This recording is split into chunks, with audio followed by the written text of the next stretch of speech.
अल्हम्दुलिल्लाह अल्हम्दुलिल्लाहि वकफ़ा वसलामुन अला इबादिहिल्लज़ीन इस्तफ़ा अम्मा बाद फ़अऊज़ु बिल्लाहि मिनश शैतानिर रजीम बिस्मिल्लाहिर रहमानिर रहीम वैलुल लिकुल्लि हुमज़तिल लुमज़तिनिल्लज़ी जमअ मालन वअद्ददह यहसबु अन्ना मालहु अख़लदह कल्ला लयुंबज़न्न फ़िल हुतमति वमा अदराक मल हुतमह नारुल्लाहिल मूक़दतुल्लती तत्तलिउ अलल अफ़इदह इन्नहा अलैहिम मुक़सदतुन फ़ी अमदिम मुमद्ददह सदक़ल्लाहुल अज़ीम।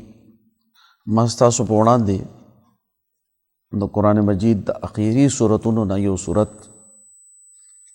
दागी नूम सूरह अल-हुमज़ा दे हमें तिलावत करो। दा सूरत द सोसाइटी यो ख़ास मरज़ बयानई इंसानी माशरे प अखलाक को बांधे कायमी द इंसान अखलाक चे सुमरा उच्चत वी आगा माशरा हुमा उम्रा तरक्की याफ्तवी और द इंसानी इज्तिमा अखलाक सुमरा पस्त और कमज़ोरी वी आगा माशरम आगा उम्रा पस्ता कमज़ोर माशरा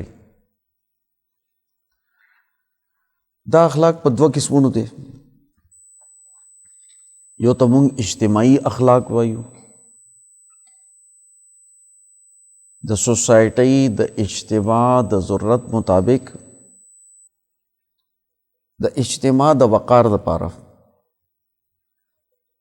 चे आगे सोसाइटी के कमी खूबियान और अखलाक पैदाशी आगे इज्तिमाई भी मुआशी अखलाक, सियासी अखलाक, समाजी अखलाक, तालीमी अखलाक, कारोबारी अखलाक और यो भी द फ़र्द अखपल खासियत जिदा फ़र्द द रवैया संग दा द खुई बुई संग दे ते खल्को सर मिलावी की संगा इंसानी माशरा पदी अखलाक को बांधे कायम अवल द टोलो अंबियाओ मिशन और मकसद गर्जे दिले दे। हर नबी जिद्दी दुनिया तरागले दे और द अल्लाह ताला तरफ ना द नबूवत प मनसब बांधे फ़ाइज़ शवे दे नो दुई खल्को ता द आला अखलाक को तरगीब वर करे द अगली निज़ाम व माशरा कायम कड़ी दा द गलत अखलाक को ने खलक बनी कड़ी दी और आगा खलक चागा द गलत व अखलाक को सर मुंसली को अगी ते जोरनम वर कड़ी दा द खूबियान पैदा कवल द इंसान द वक़ार बाइस गर्जी हुज़ूर सल्लल्लाहु अलैहि वसल्लम हदीस थे इन्नमा बुइस्तु लिउतम्मिम मकारिमल अखलाक ज यकीनन ददी मकसद द पार रास्तोल शवे मा च द आला अखलाक को तकमील उकम और बल हदीस के दख अखलाक को जिक्र दे उस ददी अखलाक को तकमील कवल ददी तकमील से मतलब दे इंसानी माशरे खाम खाप अखलाक को बांधे कायमी उस दुनिया के चुसमरा अंबिया रागली दी हुक्मा रागली दी अक्लमंद खलक रागली और द इंसानी माशरे के द अखलाक को ज़ाब्ते जोड़े कड़ी दी बाकी बांधे सोसाइटियाँ ने कायम कड़ी दी। हुज़ूर सल्लल्लाहु अलैहि वसल्लम फरमाई कि द हज़रत आदम अलैहिस्सलाम नवाले तर नबी करीम सल्लल्लाहु अलैहि वसल्लम बेअसत पोरे दुनिया चे प कम अखलाक को बांधे कायम था कम जे पोरे चिदा अखलाक प हर शोबा के और प हर मामला के रसीदली थी زه د هغې د تکمیل دپاره د مکمل کولو دپاره راسوله شوی. دې خبرې نه بالکل دا واضحه کیږي چې حضور صلی الله علیه وسلم د ژوند په ټولو شعبو او د ټولو قومونو د اخلاق د اوچتوالي دپاره او دوی په اعلی مقام باندې فائز کولو دپاره بعثت شوی دی، تشریف آوری شوی ده. اوس د دې په مقابله کې هغه خلک دي چې هغه په بد اخلاقۍ باندې قائم دي. هغه یو طرف ته د خدای ناشکری کوي، د خدای سره تعلق نه جوړوي، او بل طرف ته د انسانانو ناشکری کوي، په انسانانو باندې ظلم کوي، د هغوی وسایل خوري او د هغوی حقوق غصب کوي. اوس دا مظالم چې کوم دي چې هغې نه بد اخلاقي پیدا کیږي یا بد اخلاقۍ نه دا مظالم پیدا کیږي، یو بل سره تړلي څیزونه دي. دا دنیا کې انسان ناکامه کوي، دا د قبر اور پیدا کوي، د حشر سختیانې پیدا کوي او د آخرت جہنم پیدا کوي.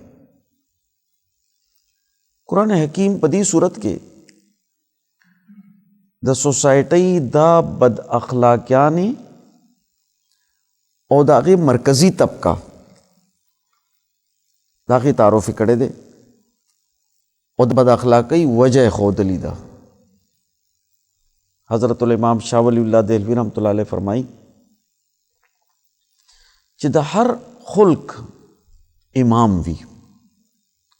د انبیاء کرام چې دي دا د اعلی اخلاقو امامانو، لوی رهنما. بیا څه خلک داسي چې هغه د دې امامانو سره منسلک شي او چې کله دوی ته د ښه اخلاقو تعلیم ملاو شي نو دوی بیا رستو نه ګوري او په هغه اخلاقو باندې ټول عمر قایم وي او د دوی زړه دا وایي چې دا خلق خو زما خلقو ما دا غوښتل او دې د قوم نبی هغه ماته د اخلاقو ښودل. څه خلق هغه وي چې هغه په دې اخلاقو باندې مسلسل محنت کوي. دا عام خلق دي چې لږ شان دې توجه کم شي نو د دې اخلاقو نه دی را واپس شي، بد اخلاقۍ طرف ته لاړ شي، بیا توجه ورکړی شي، ماحول او سسټم ورته جوړ کړی شي، په د باندې سختی وکړی شي، د تربیت وکړی شي، د یو نظم او ډسپلن پابند شي، نو ته کې بیا اخلاق پیدا شي. نو د هغې دپاره یو نظام ضرورت وي. دغه شان دی چې کوم څه خلک داسې وي چې هغه په بد اخلاقۍ باندې قایم وي او دا بد اخلاقي د دوی نه بېلېدی نه شي. دا خلک د هغې بد اخلاقې معاشرې او د غلط اجتماعیت لیډران وي، هغې امامان د انسانی سوسایټي تباہی طرف ته بوځي. دنیا کې چې څوم خورېږي دا د دې اعلی طبقې نه خورېږي. اخلاق هم د اعلی طبقه په سوسایټي کې پیدا کوي او بد اخلاقی هم د دې اعلی طبقې نه خورېږي، د دې نظام دی جوړي او دا سوسایټي کې ناکامه کوي. د دنیا سسٹم، د دنیا اجتماعیت دا د سسٹم نه بغیر نه چلی. ځکه حضور صلی الله علیه وسلم د احادیثو نه دا معلومیږي چې شیطان هم د خلقو د گمراهۍ دپاره خپل یو سسٹم جوړي، د خلقو ډیوټیانې لګوي، د هغوی نه تپوس کیږي، هغوی ته ګایډلاین ورکړی کیږي. حدیث شریف کې راځي چې شیطان به سمندر باندې خپل تختو لګوي او بیا ټول شیطانان راجمع کی، د هغوی نه انټرو ولي چې تاسو څه کار وکړو. هغه به ورته مختلف څیزونه بیانوي. څوک وایي چې ما فلانې سړی کافر کو، ایمان نه مې وایستو، بل وایي چې ما یو سړی قتل کړو، بل وایي چې ما فلانې مسله پیدا کا، فلانی باندې به ګناه وکړه، ګناه کبیره مې وکړه. یو کس به راځي هغه وایي چې ما د ښځې خاوند په میس کې غلط فهمیانې پیدا کړې او جګړه مې پیدا کړه او د کور اجتماعیت مې تباہ کړو. دا کور د انسانی معاشره بنیاد دی. نو دا شیطان ابلیس چې کوم دی دی به ته وایي چې بچیه راځه ته ما سره په دې تخت باندې کښېنه، ته زما خاص جان نشینې.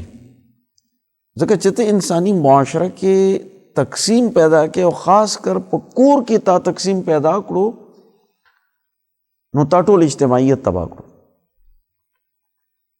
انسانی معاشره کې تقسیم و تفریق پیدا کول د دې خپل نظام دی. قرآن حکیم دیتا اولئک حزب الشیطان چې دا شیطانی جماعت دی، دا شیطان جماعت دی. الا ان حزب الشیطان هم الخاسرون.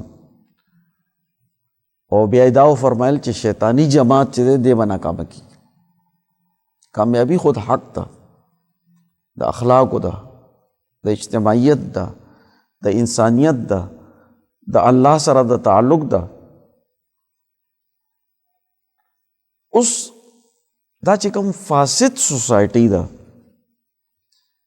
دې کې دا بد اخلاقیان پیدا کیږي او د دې بد اخلاقیانو چې کوم لوی لیډرانی د دې ذکر په دې صورت کې شوی دی. اللہ تعالیٰ فرمائی ویل لکل ہمزۃ لمزہ، ویل دے، ہلاکت دے، تباہی دا هغه هر چا د پاره چې هغه همزه او د لمزه په مرض کې مبتلا دی. دا همزه او لمزه څه شي؟ دا دوه داسې مرضونه دي چې انسانی معاشره کې که مونږ بیا د انسانانو قسمونه ولټو نو څه انسانان داسې دي چې هغه ګناهګار دي، هغوی نه ګناه وشي، غلطیانې کېږي، په غلطه لاره باندې وي، خو د هغوی فطرت نه وي مسخ شوی. د هغوی په وړاندې چې کله رښتیا خبره راشي، د ښه اخلاقو ذکر وشي، با کرداره انسان راشي، یو نیک او ښه جماعت د ده په وړاندې پیش کړی شي یا هغوی سره ملاقات وشي، نو دی خپل ځان ملامته کوي او دا وایي چې دا خلک ښه دي، زه ډېر ګناهګار یم. دا قابل اصلاح خلق دي، د دې اصلاح کېدی شي. یو د بدۍ او د ګناه هغه درجه ده، دا هغه لیډران دي چې د دې په وړاندې یو رښتونکی جماعت، یو با اخلاقه جماعت، د دین د غلبې مشن ساتل والا مخلص خلق، بیلوسه خلق، هغه د ده په وړاندې راشي نو دا پکې چینجی لټوي. اس وایي دی وایي چې ښه دا خو داسې کوک کوک ګرځي، او د ده خو نسل ډېر اعلی نه دی، د ده نیکه زه پېژنم، هغه نیکه یې چې کوم و نو هغه به دا مزدوري کوله، دی خو غریب سړی و، او د ده دا رنګ مې نه دی خوښ، د ده دا ژبه مې نه ده خوښ، ښه دا فلاني ژبې سره ده، نو د فلاني ژبې والا خو ډېر بېوقوف خلک وي، ډېر نالایقه خلک وي، او چې دی ته به همیشه ذلیل یې، تم زما نوکر وې، ستا پلار هم زمونږ نوکر و، ستا نیکه هم زمونږ نوکر و، ته به هم زمونږ نوکر یې، قیامت په ورځ به هم ته بدحاله یې. داسې خبرو ته همزه او لمزه ویلی کېږي. عیب جویي، د خلکو عیبونه لټول، یعنی د خلکو کردار نه کتل، د هغه چې کوم شخصي نسبي خرابیانی دي چې هغه یا کمیانی دي، خرابیانی به ورته نه وایو، کمیانی دي یا ماحول دی، دی د هغه ماحول اعتبار سره هغه ته بد رد وایي. نو د پیشیشه خبرې کوي، د کې عیبونه ګوري او بیا دته تانی ورکوي، تانه زني چې زمانه ته خو فلانې او ته خو فلانې. دې مطلب دا دی چې دا هغه چې کم علم کو، هغه چې کم تقوا اختیار کا، هغه چې کم اعلی نسولین اختیار کو، هغه د دین د غلبې چې کم مشن اختیار کو، هغه د رسول الله صلی الله علیه وسلم په طریقې او چلیدو، هغه د قوم د فلاح او د ترقی د پاره یو قومي سوچ ورکوي، قومي مسلې خکولو کوشش کوي، هغه اجتماعیت پیدا کول غواړي، دا هغه یو ماحول جوړول غواړي، بدی ختمول غواړي.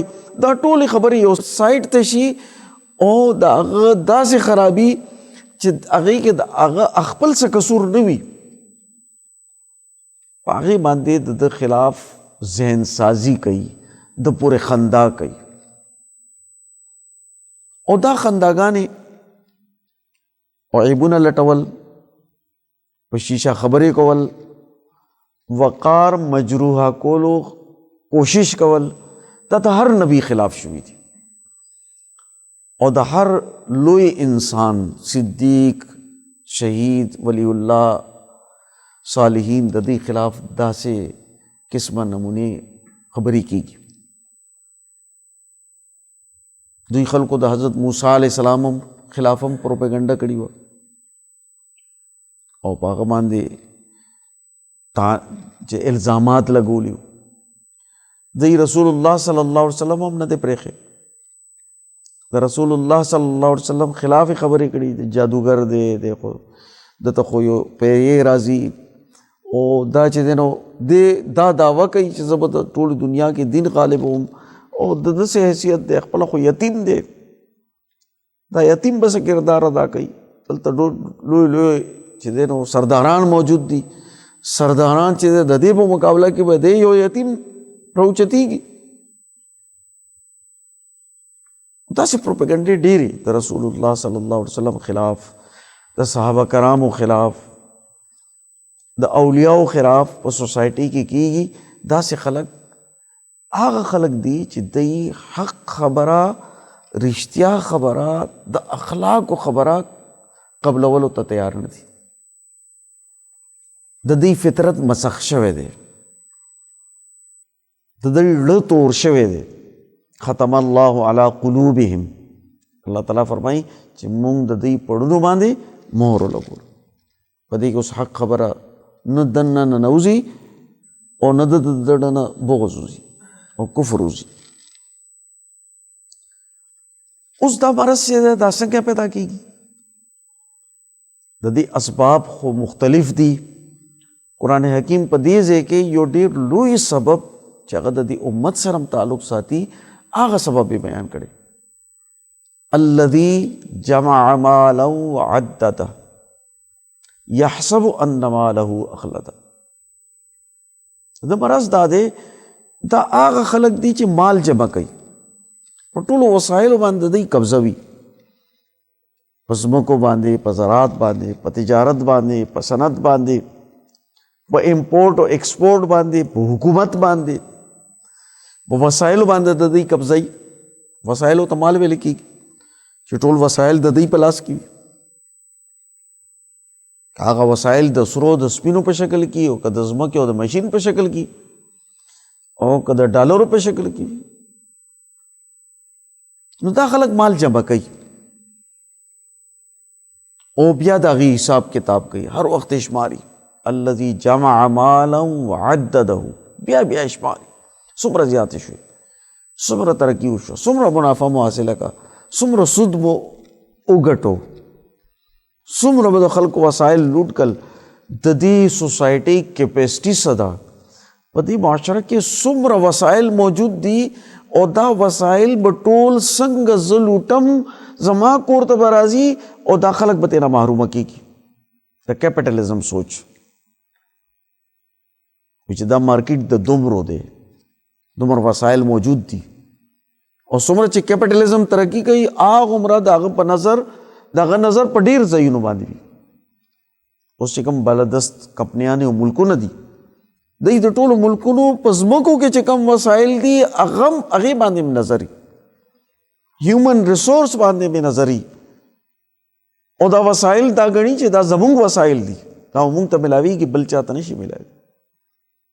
نو دوی ټوله ډیټا راجمع کوي، د دنیا ډیټا ورسره وي، د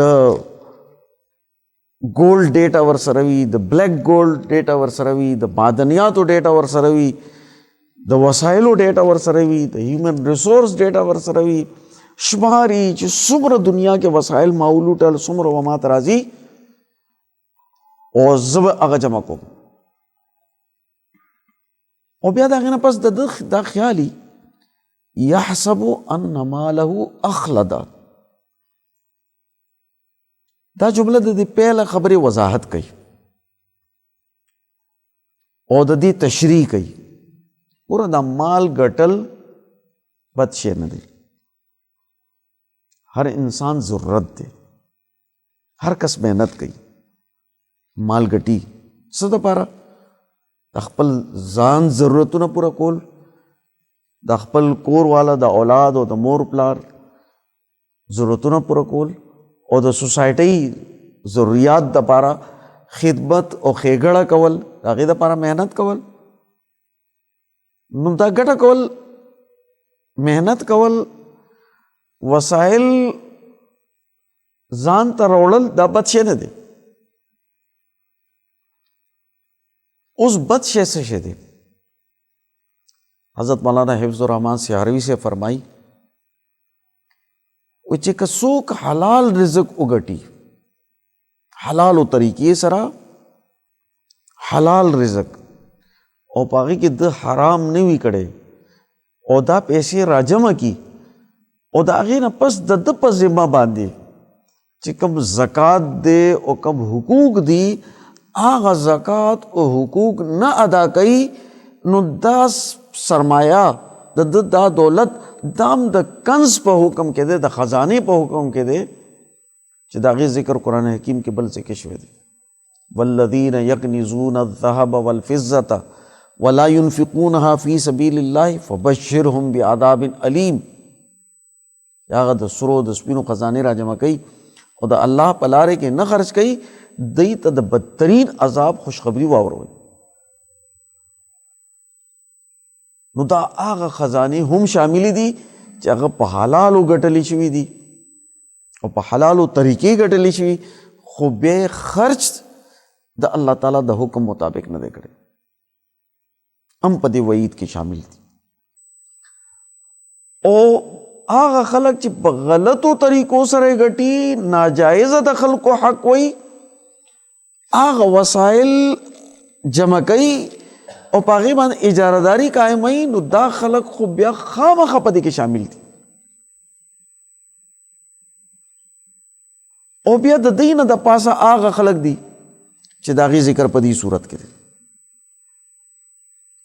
چې هغه دا ټول وسایل مینیج کوي، ډیټا ساتي، را جمع کوي، او د دوی دا خیال وي چې دا وسایل به همیشه زمونږ په لاس کې، که مونږ په اقتدار کې یو او که مونږ حزب اختلاف کې یو. نو اقتدار کې هم زمونږ خلک ناست دي، حزب اختلاف کې هم زمونږ خلک ناست دي. که زراعتو نه فایده کېږي نو هلته کې هم زمونږ خلک ناست دي، مونږ سره ځمکې هم شته، که د تجارت او صنعت نه کېږي نو هم زمونږ په لاس کې دي. د سټاک ایکسچینج کې وي او که په سونه کې او په ډالرو کې سرمایه لګولي، او که چېرته د بینکونو سود وي، نو ټول ارسنې لاسونه راچاپېره کړي دي، ځکه د دوی دا تصور وي چې دا مال زمونږ نه ختمېدی نشي، دا مال به همیشه مونږ سره وي او مونږ به همیشه د مال خاوندان یو. یحسب ان ماله اخلده، د دې دا ګمان وي، د دې دا خیال وي چې دا مال به همیشه همیشه ما سره وي. تاسو ګورئ چې دا تصور یو عام سړی نشي کولی. عام سړی هغه کار څومره مالي ورسره نو خرچ کیږي. تاسو ګورئ چې کوم خلک د دې کیټګري نه دي، سرمایه‌دارانو په دې کیټګرۍ کې نه دي، او پلار نیکه ورته وراثت پرېښی نو څه موده کې ختم شي، ټول وخوړلی شي، دې مطلب دا دی چې دا تصور عام سړی نشي کولی. دا به خاص سرمایه‌دار، حکمران، کمپنیانو مالک، بینکونو مالک، استحصال کولو والا، سود او حرام خوړلو والا، د دنیا وسایل قبضه کولو والا هغه خلک به کوي. اوس د دوی د ژوند ټولو نه لوی مقصد مال ګټلی او مال جمع کولی. ځکه د دوی په نیز باندې د ښه او د بد سړي پیژندګلي هم د مال په اعتبار سره ده. دا د دې کیپټالیزم د سرمایه‌دارانه نظام ټولو نه لویه خرابي ده چې په دې سوسایټي کې سوچ د مال په اعتبار سره کیږي، د علم، شعور، د اخلاق، د عمل، د اجتماعیت، د فائدې د اعتبار سره نه کیږي. چا عزت په دې باندې نه چې د خدای سره ډیر ښه تعلق دی او د انسانیت ډیر خدمت کوي. د انسان عزت په دې باندې دی چې د جاګیر ډیر لوی دی، د سره ګاډي او کاروفر ډیر دی، د پروتوکول ډیر لوی دی، د سرمایدار ډیر غټ دی، د اپروچ ډیر زیات دی. یہ مطلب دی چې عزت د انسان نه دی، عزت د دولت دی. لکه په دې معاشره کې چا سره دولت وي هغه عزتمند دی، او چا سره دولت نه وسایل نه وي هغه ذلیل دی. یو کس چې محنت کوي په خپلو لاسونو باندې، نو موږ ورته وایو چې دی کسبګر دی، کسب کوي.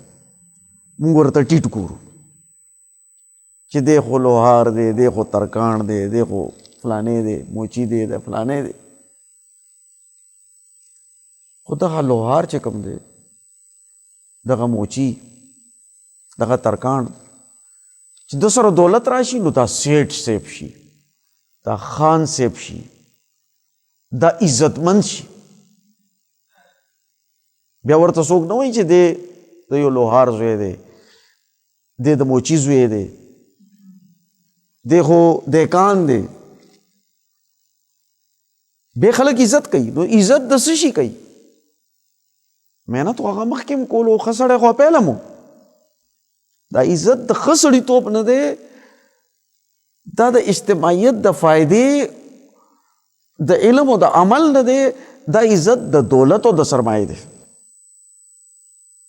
اوس هغه دولتمند خلک، هغه ډاکوان وي، هغه لوټېراګان وي، هغه شرابیان وي، هغه چې دی هر څنګه بد اخلاقي سوسایټي کې اختیاري، خو خلک ورته عزت نظر سره ګوري. او سوسایټي کې دی خپل ځان عزتمند مني او بل خلک ذلیل مني، کمتور مني. ځکه د هغه خلاف هو مزه او لو مزه ایبونه یې لټوي،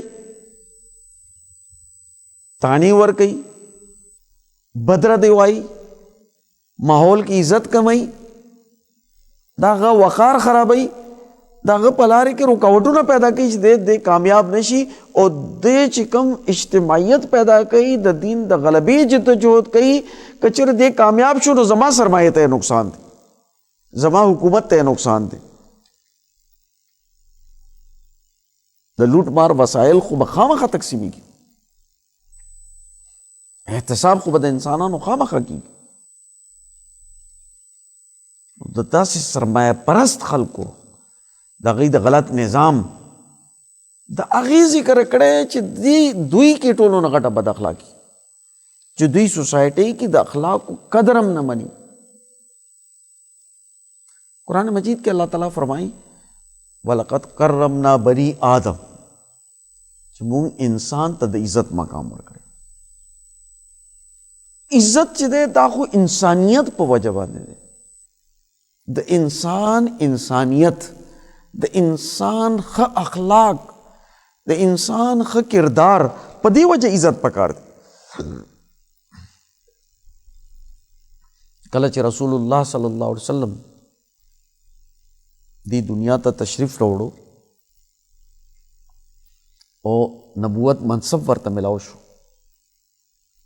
نو په هغه ټایم کې سوسایټۍ په دې بد اخلاقو باندې قائم و.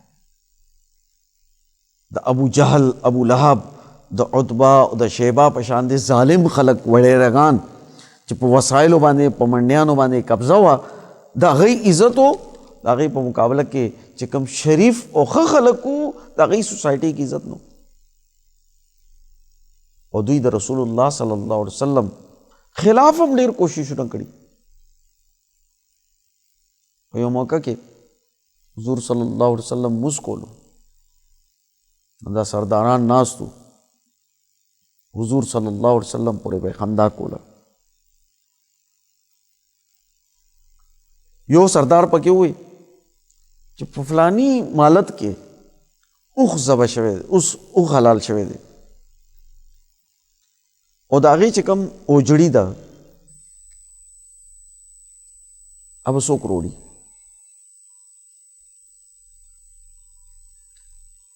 یو کس وایي چې زه به یې روړم، هغه یې روړه لرې دا لرې چې ګن پکې ډکي که نه ډېر دروني، خاص کر د اوښ ای روړو. او دوی بیا رسول الله صلی الله علیه وسلم چې کله سجدې ته لاړو نو هغې ورته په دې ملا باندې چې سجدې نه نشي راپاسېدی. حضور صلی الله علیه وسلم ډېر زور ولګولو چې راپاسې خو نشو راپاسېدی.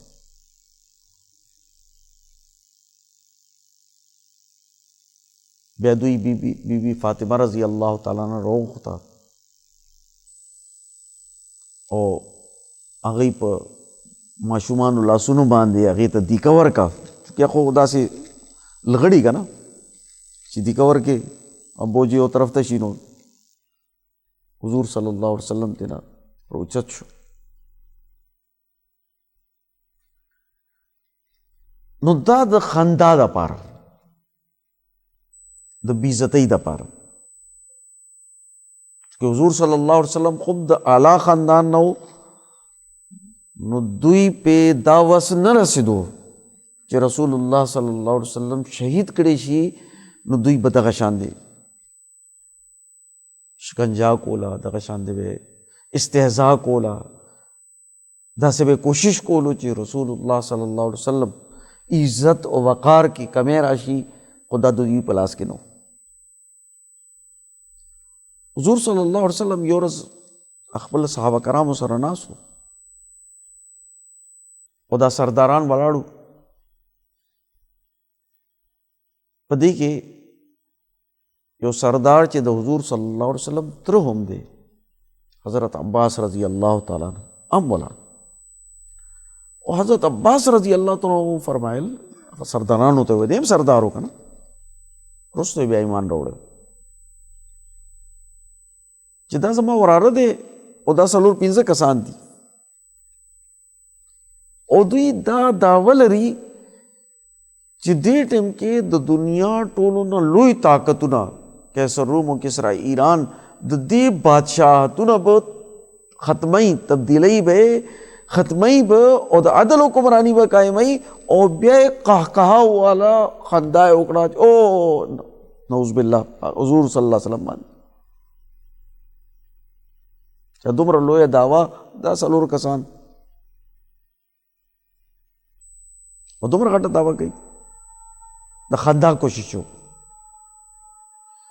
داسې بېشماره واقعات دي د ټولو انبیاو په ژوند کې، د صحابه کرامو په ژوند کې، او دغه لیډران وي چې دوی دا رویه اختیاروي. فرعوني رویه، فرعون خو همدغه شان دی رویه وکړه نه، موسی علیہ السلام خلاف هم دا خبرې کولې چې ته خو ما ساتلی نه، تا باندې خو ما احسانونه نه دي کړي، او ته وایې چې دا خلک دې آزاده شي. بني اسرائیل آزادولو دپاره ته رالې. اوس دا خلک چې کوم دي الذي جمع مالا وعدده يحسب ان ماله اخلده، اللہ تعالیٰ فرمائی کلا دا خبره داسې هرگز نه ده. همیشه د سړي سره مال نه، دا تبدیلیان او انقلابات په دنیا کې راځي او که دنیا کې انقلاب رانشي نو یو ډېر لوی انقلاب د قیامت راتلون کې دی او د قیامت په ورځ د دوی ټولو سره به حساب کتاب کی. کله دا خبره داسې نه ده، همیشه به دا خبر دا مال د دوی سره نه. ځکه مونږ د قومونو وګورو نو لوی لوی خلک، لوی لوی فرعونان چې ځان ته به سوي په دویم دور کې خلک ختم شو، ذلیل شو. تلک الایام نداولها بین الناس، دا په خلکو باندې دا ورځې بدلیږي را بدلیږي. څوک دې دا نه ګڼي چې دا حکومت اختیار او دا هر شی به همیشه زما په لاس کې. کلا لینبذن فی الحطمه، دوی به ضرور په دې حطمه کې اچول کېږي. وما ادراک ما الحطمه، تاسو ته څه پته چې دا حطمه څه شی دی؟ نار الله الموقده، دا د الله تعالی بلکړه اور دی. التي تطلع على الافئده، چې دا به زړونو ته ورسي یا به د زړونو نه راوچتېږي، د زړونو نه به راوځي او په دوی باندې به په لویو لویو سترو کې بند کړی شي. قرآن حکیم د دې حطمه تشریح کړې ده. وما ادراک ما الحطمه نار الله الموقده التي تطلع على الافئده انها علیہم مؤصدۃ فی عمد ممدد. دا اور دی چې دوی د ډونو نه راوځي، د الله تعالی اور دی. الله تعالی کوم اور بل کړی دی، اب څنګه اوري. او چونکې د بد اخلاقی یا د اخلاقو مرکز زړه دی، دا اور به فوراً د اړه به اور ونیسي او د اړه نه به دا اور پیدا کړي.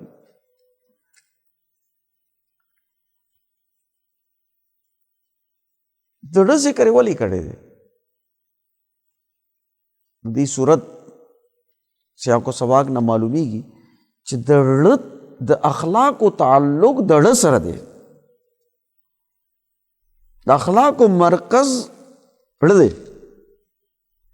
او چونکې دې صورت کې د دې بد اخلاق خلکو ذکر دی، د دې لیډرانو، د دې وډیرګانو، د دې فرعونانو، د دې د ظالم نظام د سرمایه‌داریت او د کیپټلزم په بنیاد چې کوم سسٹم قائم کړي چې باغی کی عزت صرف د سرمایه دی، د انسان وقار نه. انسان خو د ګډ بیزو په شان دی چې دی هغه سری لګیا دی او د هغې ژوند چې دی د پیشو په شان دی او د منګک په شان دی، د مرګ دپاره تیاري هر وخت.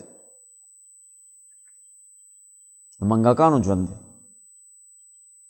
د پیشوګانو ژوند هومره ژوند هم د انسان نه دی په دې سوسایټۍ کې، د کیپټلزم په معاشره کې.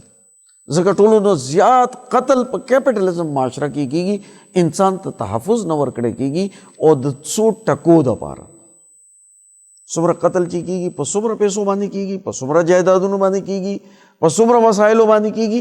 د دې شاته څوک خلک دي؟ تاسو وګورئ چې دا ټول نیټ ورکس چې کوم دي د دې شاته هغه وډیرګان ناست وي، هغه سسټم ناست دي، هغه بین الاقوامي طاقتونه ناست دي چې په وسایلو باندې خپله قبضه کوي او د بد اخلاقۍ ټولو نه لوی علمبردار وي. دوی خلک په سوسایټۍ کې هر مرض شاته دوی خلک ناست وي، د هر تباہی او د هر تقسیم شاته به خامخا دی لاس وي، دوی به پکې خامخا شامل. چې موږ سطحي نظر سره ګورو نو موږ ته د هغې نیټ ورک پته نه لګي. عمدہ خلقی چې عدالتونه تباہ کی، کمزوری کی، انتظامیہ کمزوری کی، فوج کمزوری کی، معاشی نظام کمزوری کی، سیاسی نظام کمزوری کی، نتیجہ صحیح لا قانونیت ہوئی، خلق و تحفظ ختم شي، خلق د دې پر هم و کرم باندې وي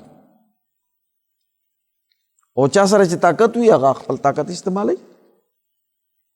د هغې نه قتل پیدا کېږي، د هغې نه ظلم پیدا کېږي، د هغې نه سوسایټي تباه کېږي.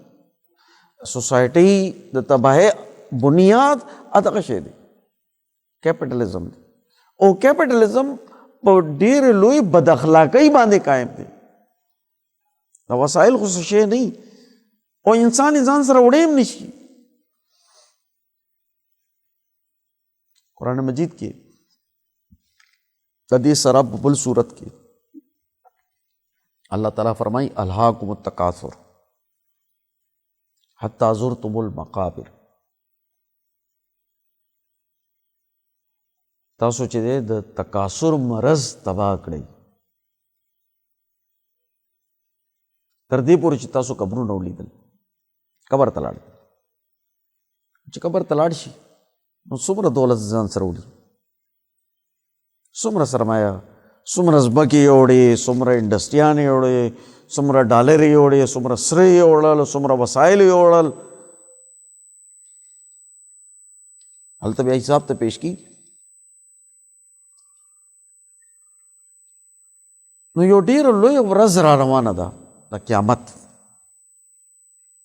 هغې کې څوک بچ کېدی نه شي الله تعالیٰ فرمایي کلا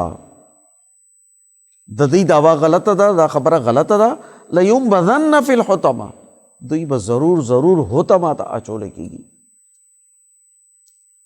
او حطمه څه ته وایي تاسو به تنور لیدلی تنور مخکې به دې تنور باندې یعنی لرګو باندې به تنور بلولو او چې کله دا تنور ډېر ګرم وي که نه او دا لرګی ډېر اوچ وي اوچ لرګی او دا د تنور ته واچولی شي نو دا اور دومره تیز وي چې دا لرګی مات ګوډ کی او د هغې نه یو خاص قسم آواز هم راوځي دې ته وایي حطمه نو چې قیامت کې دا خلق د جهنم ته واچولی شي نو دا به د هغې لرګي په شان دی د اوچ لرګي په شان دی به دا جهنم اور مات ګوډ کی او د هغې نه به دغه شان دی اوازونه راوځي دې ته حطمه وایي او بیا تشریح قرآن په خپله وکړه چې دا د الله تعالیٰ بل کړی اور دی او بیا صرف اور نه دی یو کلاو میدان کې اور وي د هغې اثر کم وي او که نه هغه داسې بند کړی شي په بند ځای کې وي نو بیا د هغې نقصان نورم زیات شي دا بند ځای کې به اور بل کړی او بیا دا اور چې دی دا بړونو ته رسي یعنی یو کس دی هغه صحتمند دی او نور ته ودرېږي نو یقینا چې نور دی تنګۍ خو دومره به نه تنګۍ او یو کس دی د هغه 103 104 تبه ده ٹھیک دی او هغه ته د جون جولای نور ته ودرې نو څومره تکلیف وي دا خلک چې دی پړونو کې مرض دی او دی هغه جهنم ته واچولی شي نو د دې به نورم نقصان وي قرآن حکیم د دې صورت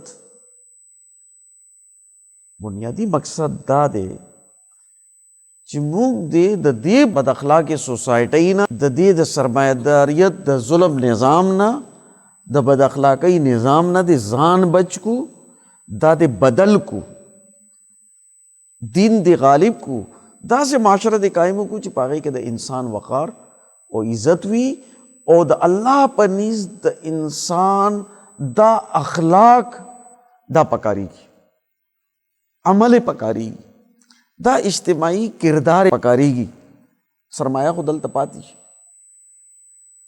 نو کم شی چې پایدار دی د هغې مینه پکار دی الله تعالیٰ دې مونږ ټولو ته د دین د غلبې توفیق نصیب کی ښه اخلاق او د هغې قدر کولو د هغې اختیارولو د هغې مطابق د عمل کولو توفیق نصیب کی د بد اخلاقې سوسایټۍ او د هغه معاشره او نظام نه دی خدای مونږ وساتي په امن مو دی کی او الله تعالیٰ دې مونږ ته په نیکۍ باندې د استقامت توفیق نصیب کی وما علینا الا البلاغ